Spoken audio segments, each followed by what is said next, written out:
Hey guys, welcome back to the channel. So maybe you've heard about the crazy price appreciation here in Las Vegas that is also going hand in hand with the crazy rent appreciation. Rents and home prices are going up in Las Vegas. So maybe you're thinking to yourself, hey, I want to get in on this. I already own some rental properties and I want to do a 1031 exchange and be able to get myself into even more rental properties, more appreciation, more cash flow here in Las Vegas.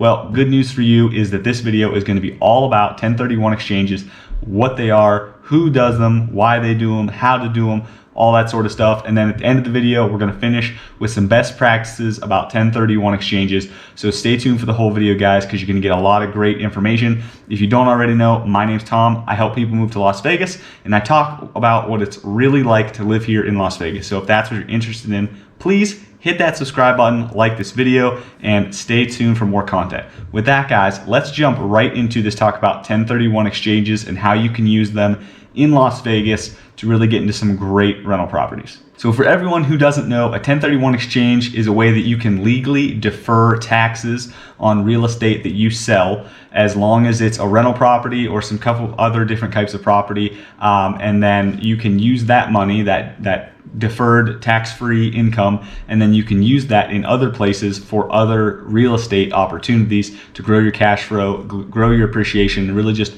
all around grow your wealth. So I have some notes down here. You're going to see me looking down, but this is all legal, guys. It seems like it shouldn't be, but trust me, it's 100% legal. But just make sure before you do any kind of 1031 exchange, go talk to a tax professional who is familiar with 1031 exchanges, who knows what they're doing. Tell them what you want to do, and then go from there. So that's what a 1031 exchange is. Now let's talk about who may want to use a 1031 exchange. So if you are a real estate investor, you have a lot of opportunities, or excuse me, you have a lot of properties that maybe the appreciation has started to flatline or the cash flow has started to flatline, and you want to look at other opportunities. Hey, how can I get rid of the rental property I already have and put myself in a better position with a different rental property or a different set of properties, maybe in a different city? So that's basically the entire subset of people who would use the 1031 exchange is a real estate investor who wants to, sell some real estate, defer the taxes, and then use that collected pot of brand new income to buy new rental properties that have better appreciation and better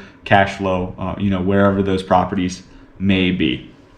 And so this 1031 exchange thing is super incredibly useful. And let's talk about why you'd use a 1031 exchange. So the reason you want to use, or the reason why you would use a 1031 exchange instead of just selling the property and using the income to buy more real estate property, is because if you just sell and you pay your taxes, you're losing out on that money. You're not going to be able to use that money to acquire more property. So let's give you an example. Say you sell a property, it's worth $100,000, you sell it for $100,000. If you 1031 exchange that property, you will be able to use that full $100,000 profit on the next purchase, minus closing costs and any other fees that you had to pay previously when you sold it, but you won't have to pay taxes. So just assume you have $100,000 after closing costs, after all that junk, then you can take that and go invest in another property. If you just paid taxes, then maybe taxes or whatever capital gains tax are, let's just say it's 20%. Capital gains tax is 20%, or whatever the case may be in this example. So you're going to lose $20,000. So now you only have $80,000 to take and invest in other rental properties, other opportunities. So 1031 exchange is really a great vehicle for those people who want to defer taxes. You're not dodging taxes. This isn't illegal or anything like that. It's not an offshore Cayman checking banking account for the super wealthy rich billionaires or anything like that. People trying to hide money. That's not what this is. This is completely legal, and you would do it so that you can defer taxes, take that additional money that you would have paid for taxes and use it towards an additional real estate purchase. I kind of mentioned this before, but one reason this is really useful if you have a rental property or a set of rental properties where the appreciation has kind of flatlined, it's not really appreciating much year over year, your cash flow is not that great, your return on your equity is not that great. So if that's the case you find yourself in, this 1031 exchange is a really great way for you to get out of that rental property that's maybe not ideal anymore or not ideal for you, and then find another property that is ideal for you, or another set of properties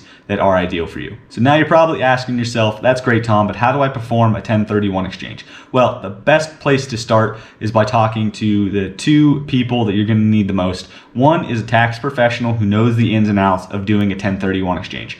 Make sure you're doing this legally. Make sure you understand exactly how it works. We'll talk a little bit about that later, but I am not a tax professional, so make sure you go talk to a certified tax professional, an accountant, a tax attorney, a real estate attorney, someone who can speak to exactly how this is done legally so that you can stay on the legal side and you don't get in any sort of trouble. The other person you're going to want to talk to, whether you're in your own city or whether you're doing this from a long distance investing standpoint, you're going to want to talk to a realtor who specializes or who has some experience doing 1031 exchanges, doing investment properties in the area that you are looking. So go find those two people, talk to them, chat their ear off. Maybe you want to find more than one realtor. That's okay too. Find the best people that fit you the best with the best knowledge and really just go from there. That's the number one first step. Second step, before you even sell your properties, you want to start identifying 2, 3, maybe even 5 other properties that you think you'd like to purchase with your proceeds.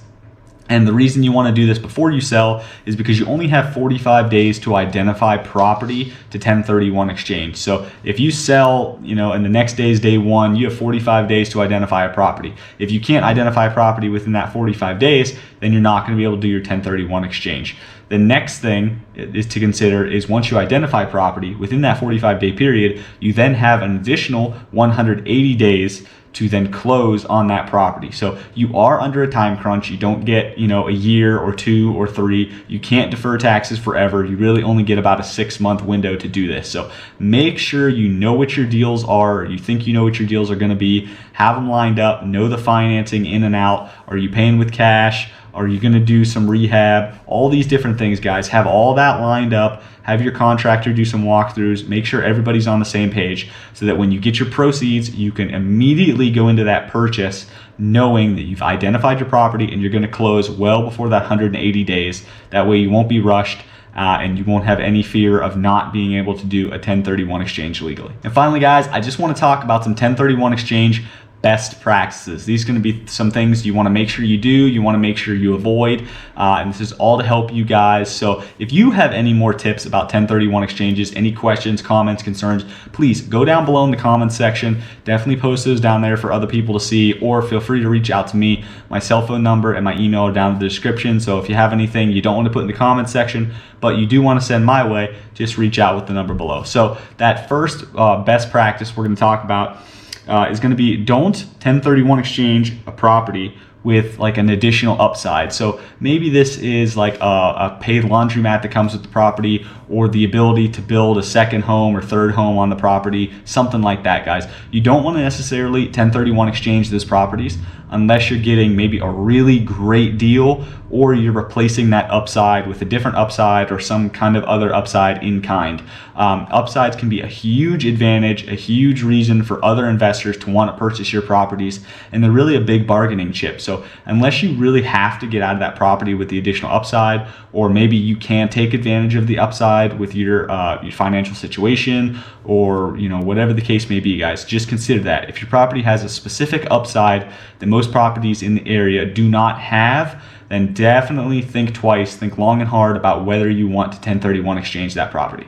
That next best practice we're going to talk about is going to be to consider your dead time, or your dead time on money, as some people call it. So say you have property A and you want to 1031 exchange it. Once you sell that property, if it takes you 6 months to get property B, the property you bought, fully rented out, fully renovated, all that sort of stuff, you're going to be missing out on 6 months of cash flow, right? Plus, you're also going to have to carry that rental property B the entire time. Unless you pay it in cash, you're going to have to carry that rental property B the entire time, that you're renovating it and getting ready to rent it out. So if you got to consider your dead time on money, make sure that you're able to carry that new property. Make sure you're not losing out on cash flow that you really need in favor of a deal that you just want that deal, but you really need the cash flow that you're already getting. So definitely consider that before you do any kind of 1031 exchange, or even before you buy any other real estate in general. You have to be able to carry it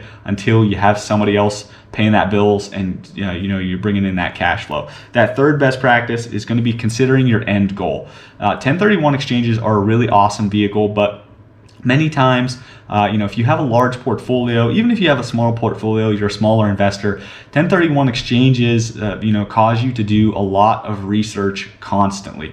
You're always going to be looking at your appreciation, thinking, should I keep this rental? Should I upgrade to something else? So is your end goal just to buy a few rentals, make a few $1,000s in cash flow and call it a day? If that's the case, then maybe you're not too worried about appreciation. Maybe you just want to establish a place where you're getting solid, positive cash flow that you're happy with, and then don't worry about the 1031 exchange because it can be an additional headache. So make sure you consider what your end goal is. You don't have to do this if you're happy where you are. It's definitely not a necessity. It's just a vehicle or an additional process that can be beneficial for some investors, but not all. So make sure you consider that. That fourth best practice is going to be make sure you're buying value added properties or properties that you can essentially force appreciation on. So, those properties that are maybe a little run down, maybe need a $10,000, $20,000 of work, something like that. Those are the kind of properties where you can put that money in and then end up getting more value on the back end. So maybe it needs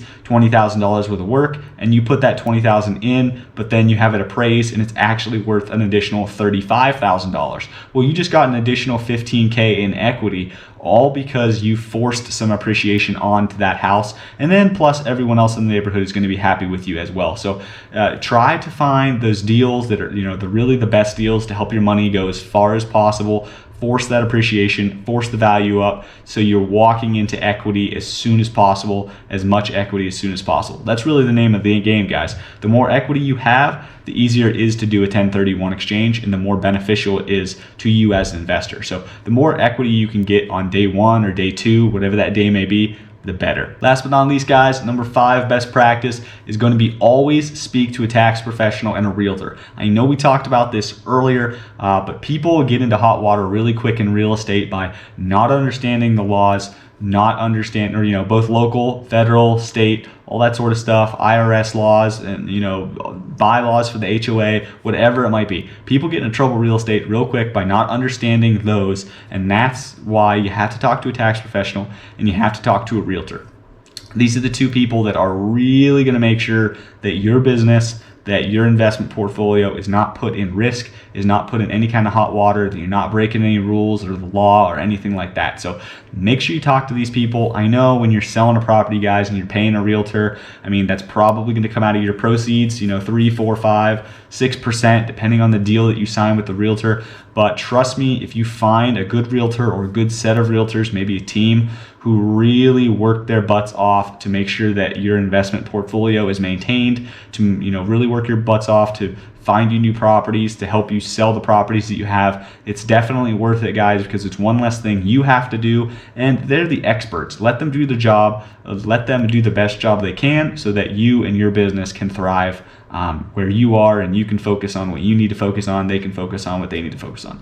Same thing with the tax guy. It might be a little pricey to have a tax guy or gal set up in a place where they can really help you day to day with the taxes and with 1031 exchanges, but it's really worth it because the consequences of getting in hot water with the IRS or with the state or with the feds, those are some big consequences, and I don't think anybody wants to deal with that kind of headache. So make sure you talk to those two people, understand what they have to say, get to a point where you trust them, and if you don't like them, boot them and find some new people. I really hope you liked this video, guys. I put this together, a lot of great information on 1031 exchanges, so I really hope it helps all of you understand what 1031s are, how you can use them, why you should or shouldn't use them, and then, like I said, some best practices. If you have any other questions, comments, or concerns, please head over to my channel, see if some of my other videos will answer your questions, but if not, throw them down in the comment section or drop me a line, call, text, email. All my information is down in the description. Thank you so much for watching, guys. Please stay tuned for more content. Don't forget to subscribe,